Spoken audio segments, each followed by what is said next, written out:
நல்லா சுருக்குன்னு சிந்தாமணி வறுவல் செய்யலாங்களா? ஒரு 6 டேபிள் ஸ்பூன் நல்லெண்ணெய் காஞ்சதுக்கப்புறம் ஒரு 40 சின்ன வெங்காயம், அதை கொஞ்சம் வதக்கிட்டு ஒரு 10 to 15 வரமிளகாய் சேர்த்துட்டு நல்லா வதக்கிக்கலாம். அதுக்கு தேவையான உப்பு சேர்த்துட்டு நல்லா வதங்கட்டுங்க. வதங்கினதுக்கப்புறம் 3/4 கிலோ சிக்கனை அதை நல்லா ஆட் பண்ணிவிட்டு ஒரு கிளறி விட்டுக்கலாம். அப்புறம் ஒரு 1/2 டேபிள் ஸ்பூன் தனி மிளகாத்தூள் சேர்த்திருக்கேன். அதை நல்லா வதக்கி விட்டிங்கன்னா சிக்கன்லேருந்து நல்லா தண்ணி விடுங்க. அப்புறம் தண்ணி விட்டதுக்கப்புறம் சிக்கன் முழுகிற அளவுக்கு மட்டும் தண்ணி விட்டுட்டு நல்லா கிளறி விட்டுக்கோங்க. அப்புறம் அதுக்கு மேலே கருவேப்பிலை தூவிட்டு நல்லா கொதிக்க விடுங்க.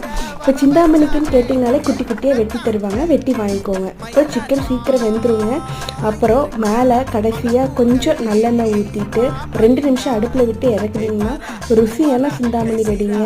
இதுக்கு சுட சுட சாப்பாடோட கொஞ்சம் சிந்தாமணியோட எண்ணெய், அப்புறம் இந்த சிந்தாமணி மிளகா எல்லாம் வச்சு பிணைஞ்சு சாப்பிட்டிங்கன்னா அவ்வளோ நல்லாயிருக்கும். ட்ரை பண்ணி பாருங்கள்.